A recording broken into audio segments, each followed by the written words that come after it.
ibibazo by'ubugumba, ntubyara, nta mwana ugira, abandi mwashakiye rimwe bagize 4, bagize 3, abandi bafite 5, wowe wabuze nivamo. Oya, uri kurira, uri kuboroga, urwaye indwara yaguhejeje ku gisasiro, uravuga ati iyi ndwara izakira bigenze ute? Ese Uwiteka akatanyiza?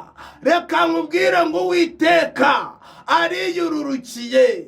Imana ishimwe, ije gukuraho ubwo burwayi, ije gukuraho ubwo bugumba, ije kubisobanura. Ubukwe bwawe niba bupfuye 5, baravuze ati wa mukobwa we, igihe cyose wagerageje abahungu mupanga kubana kubera iki bidakunda, ariko wa 6 aje ari simusiga, biragenda neza, ubukwe buraba. Ubonye bukeye n'ubuzinga ejo buzaca. Iyo ubonye wariye uyu munsi, wibaza ibyo uzarya ejo bikagucanga. Iyo uri mu kazi numara 2, abandi bakora imyaka n'imyaniko, ariko waho ubonye akazi numara amezi 2, iyo ukabije na 3 bakakwirukana, ugashaka icyo uzize ukakibura. Ayiwe, iyo nyatsi, izo mbaraga zikurwanya zigomba kukuvaho mu izina rya Yesu.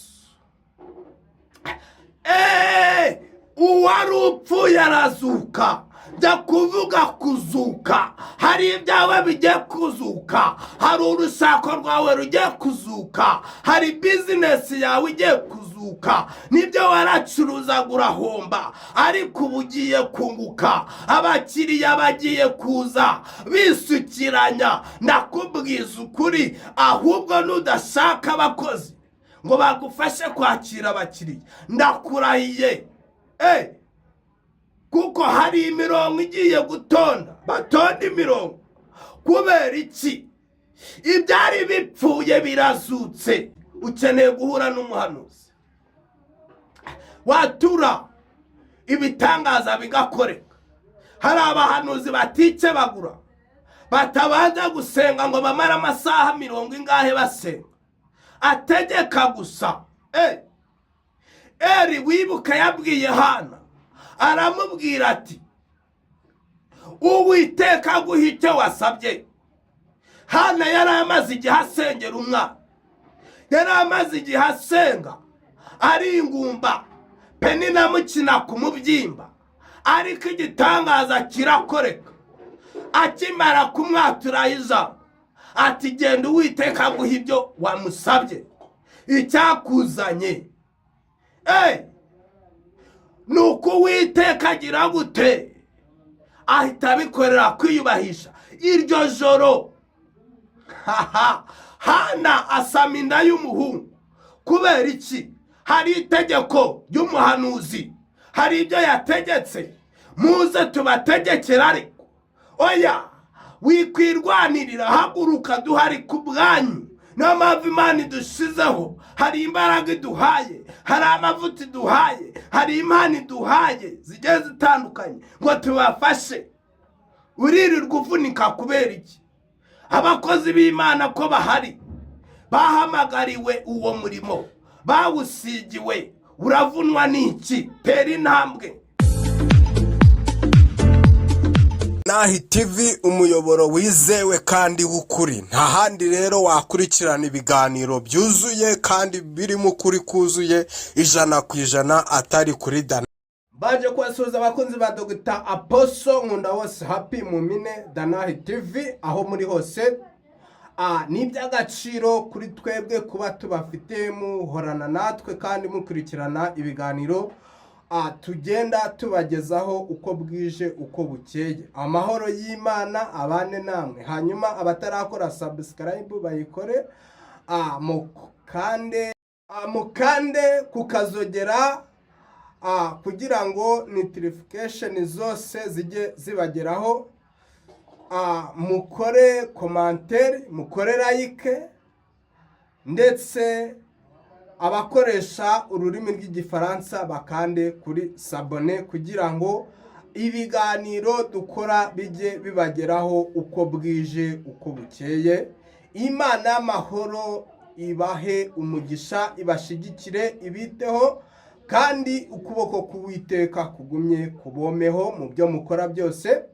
Turabakunda kandi tubahoza ku mutima, ntituteze kubatenguha kuko muri ab'agaciro kuri twebwe aho muri hose. Hanyuma abadukurikirana ari ubwa mbere, nitwa Dr. Apostle Nkundabose Happy, ku banyumvishe bwa mbere, hanyuma ndabasuhuje cyane kandi mbifuriza imigisha y'Uwiteka. Uyu munsi nje kubabwira ijambo rivuga ngo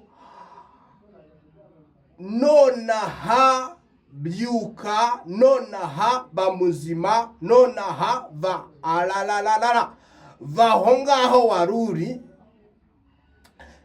nubwo babonaga kupfuye, nubwo nta buzima babonaga, nubwo bariraga, nubwo bari barimo kuboroga, nubwo bari barimo gutaka, nje kukubwira ngo ayo marira agomba kurangira, kuko Yesu arimanukiye, kandi iyo aje agira ikintu akora, yamara kugikora abantu bagatangara. Haleluya, haleluya. Reka dutangire dusenga kugira ngo Mwuka Wera gukora k'Uwiteka kudushigikire, hanyuma Uwiteka atugirire neza, aduhane umugisha. Uwiteka Mana ikomeye, turagushimye, turaguhimbaje. Uri Jehova Shalom, uri Jehova Nisi, uri Elohim, uri Elishadai, Eli Elohe ya Isiraheli. Ni wowe byiringiro bizima, ni wowe ngabo yacu dukingira imyambi yose y'umubi, ni wowe utajya ubura uko ubigenza. Uri Data wa twese mwiza, uri se w'imfubyi n'abapfakazi. Turagushimye kubw'uyu mwanya Data wa twese uduhaye kuza imbere y'intore zawe, y'abagaragu bawe. Data wa twese, buri wese rapifo uzumva iri jambo, uzumva iki kiganiro, azagira hava agere nahagera, kandi Uwiteka uzatanga inkomezi mu buzima bw'abantu bagiye batandukanye muri iki gihe turimo kigoye. Ariko uko byagenda kose tuzi neza ko uri Imana ishoboye byose, uri Imana ihindura amateka, uri Imana ihindura ibyanze guhinduka, uri Imana isobanura ibidasobanutse, kuko uri Imana nyembaraga. Reka rero Mwuka Wera aganze kandi ategeke. Reka ikiganza cyawe cyiza cy'iburyo kitubeho, reka udushigikire Uwiteka, tuvuge tuvugishijwe nawe. Haleluya, haleluya. Nitugire icyo twongeraho cyangwa ngo tugabanye, ahubwo Uwiteka wikorere imirimo n'ibitangaza. Urakoze, dusabye twizeye kubyumvise mu izina rya Yesu Kristo wa Nazareti wapfa akazuka. Amen. Ijambo ngiye kubasomera uyu munsi riravuga ngo, titire y'amagambo iravuga ngo azura umwana wa Yayiro. Turarisanga muri Mariko ibice 5 umurongo wa 38 tugeze kuri 42. Imana ishimwe. Bageze mu muryango w'inzu y'umutware w'isinagogi, ahasanga urusaku rw'abarira n'ababoroga cyane. Nuko yinjiye arababaza ati, niki gitumye musakuza kandi murira? Umwana ntiyapfuye, ahubwo arasinziriye. Baramuseka cyane, arabaheza bose, ajyana se w'umwana na nyina n'abari kumwe nawe, ajya aho uwo mwana ari. Amufata ukuboko aramubwira ati, tari 10:00. Bisobanuye ngo, gakobwa ndakubwira nti byuka. Uwo mwanya ako gakobwa karabyuka karagenda, kuko kari kamaze imyaka nka 12 kavutse. Uwo mwanya barumirwa. Ye bifomora Jezi. aravuga ngo tari saa 10 ndagutegetse gakobwa byuka. Imana ishimwe. Nje kugutangariza ijambo rivuga ngo Yesu iyo ahageze, Yesu yamanutse, Yesu iyo yaje mu kibazo cyawe ntiyita ngo wabonye byapfuye. Oya, ibyo byagupfa ntabwo abyitaho. Ngo bari barimo barira, bari kurira, amarira yabaye menshi, urusaku ari urusaku, bari kuboroga. Ariko Yesu nubwo baborogaga, we yabonaga ubuzima, ntabwo yabonaga urupfu. Imana ishimwe.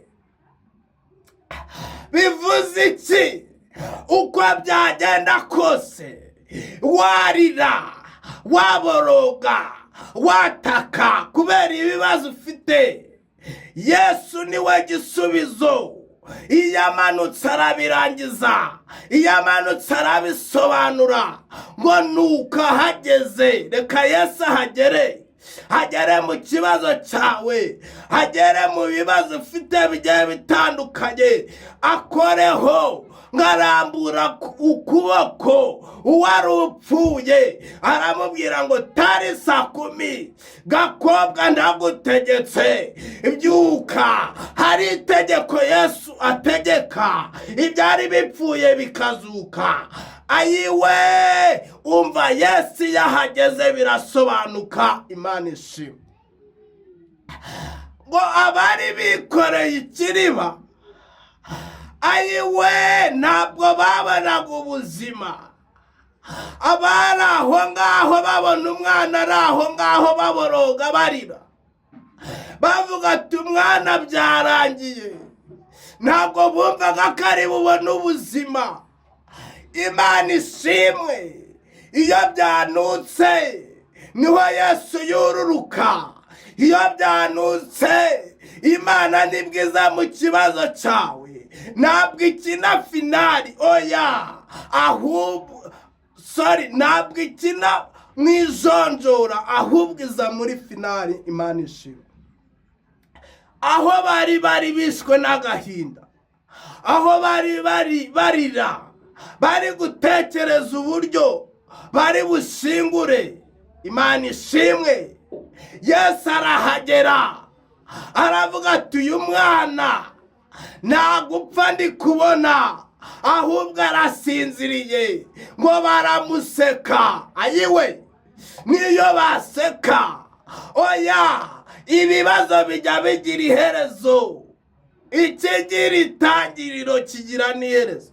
Yesu yabonaga ubuzima, ariko bo bakabona urupfu. Nta n'icyizere bari bafite ko ari buzuke, kuko wari ugiye kumureba yazanye amakuru amubwira ati wikirirwa wirusha. Abwira ise w'umwana ati wikirirwa urusha umwigisha, uramujyana hehe ko byarangiye. Ariko Yesu iyo ahageze birasobanuka, iyo ahageze biramenyekana. Reka nkubwire ngo Yesu ariyizi.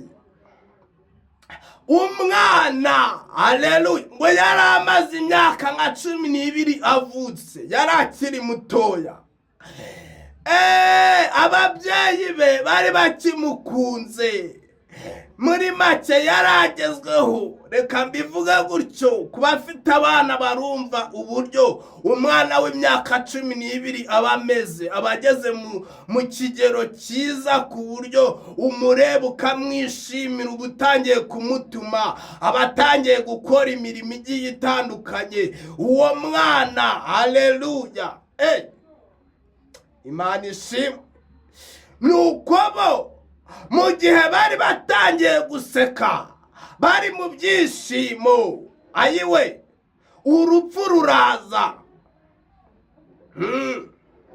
Urupfu ruraza rushaka gutwara uwo mwana. Ariko Yesu yokabyara, abona ko uwo mwana atari uwo gupfa, hari icyo agomba gukora, imbere ye haracyari urugendo. Araza arategeka, reka Yesu atanga itegeko. Nubwo bavuga, nubwo barira, nubwo baguseka, nubwo bavuga ngo iyo Mana usenga ni iyahe, ese ubundi igihe wasengeye bimeze ute? Reka nkubwire, mu kigeragezo cyawe uko byagenda kose, Uwiteka yiteguye kurangiza icyo kibazo. Abari aho ngaho barira, oya, ibikuriza ni byinshi, ariko reka nkubwire, wiboroga, were kurira, kuko Yesu ariyururukiye, aje kumara ibyo bibazo. Ni ibibazo by'ubugumba, ntubyara, nta mwana ugira, abandi mwashakiye rimwe, bagize 4, bagize 3, abandi bafite 5, wowe wabuze nivamo. Oya, uri kurira, uri kuboroga, urwaye indwara yaguhejeje ku gisasiro, uravuga ati iyi ndwara izakira bigenze ute? Ese Uwiteka akatanyiza? Reka nkubwire ngo Uwiteka ariyururukiye. Imana ishimwe, ije gukuraho ubwo burwayi, ije gukuraho ubwo bugumba, ije kubisobanura. Aho waririye niho ugiye gusekera, aho bagusuzuguriye niho bagiye kukubahira. Kubera iki? Ibyo bari bazi ko byapfuye bigiye kuzuka. Ubukwe bwawe niba bupfuye 5, baravuze ati wa mukobwa we, igihe cyose wagerageje abahungu mupanga kubana, kubera iki bidakunda, ariko uwa 6 aje ari simusiga, biragenda neza, ubukwe buraba. Kubera iki? Uwiteka yatanze itegeko. Yesu atanga itegeko, aravuga ngo tari 10, gakobwa ndagutegetse byuka. Haleluya! Yesu aje gutanga itegeko. Haleluya! Iri jambo nturyumve nk'irisanzwe, oya, nturifate nk'irisanzwe, ahubwo harimo imbaraga. Kubera iki? Yesu arururutse. Imana ishimwe. Uburwayi bwawe bugomba gukira, ubugumba bwawe bugomba kuvaho, ibibazo wari ufite bigomba gukemuka. Igihe cyose wagendeye usenga, uzamuka imisozi, ugira gute? Wasenza 4, usenga 7, usenga ya 40, usenga rapifu ya 10 n'ingahe, biranga. Ariko Uwiteka atanze itegeko rivuga ngo nonaha haguruka. Haleluya! Aho waruri, icyo gisasiro waruryamyeho, ese ni igisasiro cy'ubukene? Ubwo bukene warumaranye igihe, Uwiteka aje gushiraho iherezo. Nibyo warasabye, usaba abantu, bamwe baraguha, abandi barakwima, abandi barakuvuga. Muri make wabaye iciro ry'umugani. Reka nkubwire ngo Uwiteka aje kukubyutsa aho kuri icyo gisasiro. Imana ishimwe. Tari 10, Yesu atanga itegeko. Yesu atanze itegeko rivuga ngo byuka ku gisasiro. Imyaka wari umaze urwaye, niba ari 15, niba ari 20, niba ari imyaka 8, imyaka umaze ni wowe uyizi. Nishaka bene ari na 30, iyo ndwara uyimaranye imyaka 30, ugendana nayo, wanyweye imiti, wagize ute, warirwaniriye. Ariko nje kukubwira ngo akira igitangaza, akira ijambo rikubyutsa, akira ijambo rikubohora, akira ijambo rihindura amateka, akira ijambo rishyiraho ibitari biriho. Ngo bakabona ari kurira. Ababyeyi bari barimo barira, abapapa bari barimo barira, abamama bari barimo barira. Ayiwe, nibyo amarira warize agomba gushyirwaho iherezo. Ese ni amarira yahe ufite? Ese ni iki kikuboroza gituma urira? Ni iki gitumye utaka? Icyo kiguteye gutaka Uwiteka ariyiziye aje kugishyiraho iherezo. Nibyo, mbega ni finali. Igihe wakiniye, igihe waririye, igihe waborogeye, igihe wihebeye, iki nicyo gihe cyo kuva mu bwigunge. Iki nicyo gihe cyo guseka. Iki nicyo gihe. Nibyo wariraga, oya kurira birarangiye, ugiye guseka. Nibyo wari wihebye, hagiye kuboneka ibyiringiro. Nibyo hari ibyakuhigaga, hari imbaraga z'abarozi zaguhigaga zigiye gushyirwaho iherezo. Kubera iki? Yesu atanze itegeko. Haleluya, haleluya. Anumye kukubwira ngo haguruka. Haleluya. Ugomba guhaguruka ukaba muzima, ukigenza, ukava ku gisasiro, ukareka oya, nibyo bakurandataga, urandatwa n'abantu, buri wese agufata mu mugongo, undi afata ukuboko, undi afata ukundi. Hari aho waruri ugenda bakurandase, umeze nk'impumyi, utazi uko bizagenda. Iyo ubonye bukeye n'ubuzinga ejo buzaca. Iyo ubonye wariye uyu munsi wibaza ibyo uzarya ejo bikagucanga. Iyo uri mu kazi numara kabiri, abandi bakora imyaka n'imyaniko, ariko waho ubonye akazi numara amezi abiri. Iyo ukabije n'atatu bakakwirukana, ugashaka icyo uzize ukakibura. Ayiwe,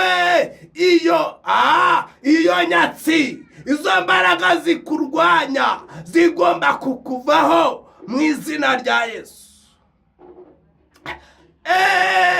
Uwari upfuye arazuka.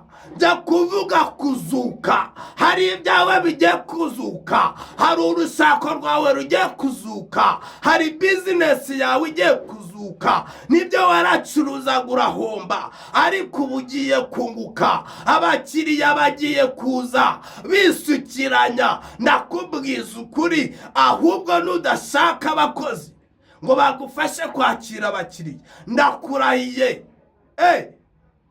kuko hari imirongo igiye gutonda. Batonda imirongo. Kubera iki? Ibyari bipfuye birazutse. Akira kuzuka mu izina rya Yesu. Akira ubuzima nonaha. Akira igitangaza nonaha mu izina rya Yesu Kristo wa Nazareti. Hari igitangaza ugiye kwakira. Nima mvuga haleluya, imirimo n'ibitangaza. Kubera iki? Yesu yahageze. Ese reka nkubwire, waramuhamagaye, wamuhamagaraga ntiyumve. Umaze igihe usenga uvuga ati ese nzabona igisubizo gute? Ariko Uwiteka amanuye igisubizo. Yesu arahageze. Yesu aje gukuraho ayo madeni yatumaga wihisha, ugenda wihisha. Ubona umuntu ati dore arambonye, ukwepa.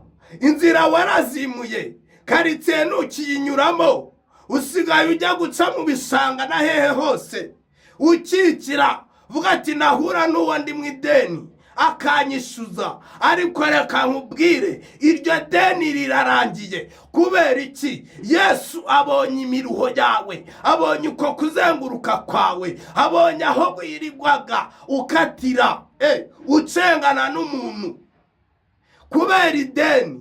Yesu aje kuryishyura. Cyamunara yari igiye guterezwa ibyawe ikuweho. Abari kuza guteza cyamunara bagiye kumwara. Ugiye kubona inyishu, wishure. Kubera iki? Igitangaza cy'Uwiteka kiramanutse nonaha. ukuboko k'Uwiteka kurimanukiye. Ayiwe, ndimo numva ikiganza kimanuka gikora kuri buri umwe wese, ibitangaza bikoreka. Ndimo numva ihumure, ndimo mbona amashimwe atandukanye. Mugiye gushima Imana, mugiye kuvuga imirimo n'ibitangaza. Oya, aho wihebeye, aho waririraga, bigiye gusobanuka. Aho waririraga niho ugiye gusekera, aho wamwariye niho ugiye kubahirwa.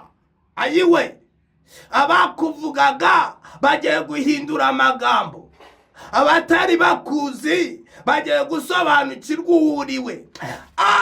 Pifomora Jezi Dota, Uwiteka arimanukiye.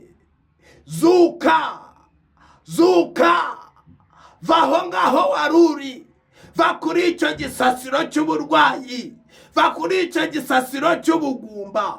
Nibyo nta mwana wagiraga, ugiye kumwakira nonaha kubw'itegeko Uwiteka atanze mu izina rya Yesu Kristo. Ntabwo ndibuvuga byinshi. Iri ni ijambo rikora imirimo n'ibitangaza. Iri ni ijambo rihindura ibyanza guhinduka. Iri ni ijambo ritandukanye n'andi majambo wumvise n'amatwi yawe, kubera ko hagiye kuboneka igitangaza. Hanyuma ushobora kuvuga ati Dr. Poso nkunda WhatsApp, ese nakubona gute? Kubakeneye kumbona mwatera intambwe mukaza tugahura, biroroshe. Nimero ya telefone irahari, WhatsApp irahari, mpamagara, nyandikira kuri iyo nimero 0782 90 43 74. Ukeneye kwakira igitangaza, ukeneye kubona impinduka zikomeye, ukeneye kubona urubyaro, ukeneye kubona business zawe zunguka, ukeneye kubona indwara yawe ikira, mpamagawe kugufasha, nkagusengera, ibyifuzo byawe bigasubizwa. Imyaka yose wari umaze usenga, reka nkubwire, ukeneye guhura n'umuhanuzi. Hanyuma kubaba mu bihugu byo hanze, wenda ushobora kumvira ijambo ukavuga ati mpure n'umukozi w'Imana ansengere. Ubanza guteranya 250 7 8 2 90 43 74. Iyo niyo nimero umbonaho. Hanyuma ukeneye gusengerwa, hari ibyifuzo ukeneye ko bisubizwa, hari ibitangazo ukeneye ko biboneka nonaha. Nibyo, hari imyaka umaze usenga, ukeneye kubona impinduka. Wahora gusenga ariko ukabona utava hamwe. Nibyo, imyaka yose umaze usenga nta mpinduka. Tera intambwe musengere. Nutabona impinduka uzavuga ati Apotre urabesha nk'ababandi. Oya, impinduka zigomba kuboneka. Kubera iki? Ukeneye uguhuza n'ibyawe, ukeneye uguhuza n'iterambere ryawe, ukeneye uguhuza n'ibyawe. Mari rero kubwanyu. Ese umaze igihe kingana icyo urira papa? Umaze igihe kingana icyo urira mama? Amarira yawe agomba kurangira. Haleluya. Erega burya Imana nta kiyinanira, kandi iki ni cyo gihe cyo kwishima hejuru y'abanzi bawe. Nibyo bakwishimye hejuru, bakwishima hejuru. Ayiwe, baravuga turiya nta kigenda, ariko reka nkubwire ngo Uwiteka aje kubisobanura. Kubera iki? Aje gutanga itegeko. Imana ishimwe. Yesu yururutse. Ubu nonaha hari ibitangaza bigiye gukoreka. Wowe tera intambwe, igihugu cyose waba urimo, intara yose waba urimo, ntupinge, ntushidikanye, haguruka. Kubera iki? Ukeneye guhura n'umuhanuzi. Watura ibitangaza bigakoreka. Hari abahanuzi batice bagura, batabanza gusenga ngo bamara amasaha 40 ingahe basenga, ategeka gusa. Eri wibuka yabwiye Hana, aramubwira ati Uwiteka guha icyo wasabye.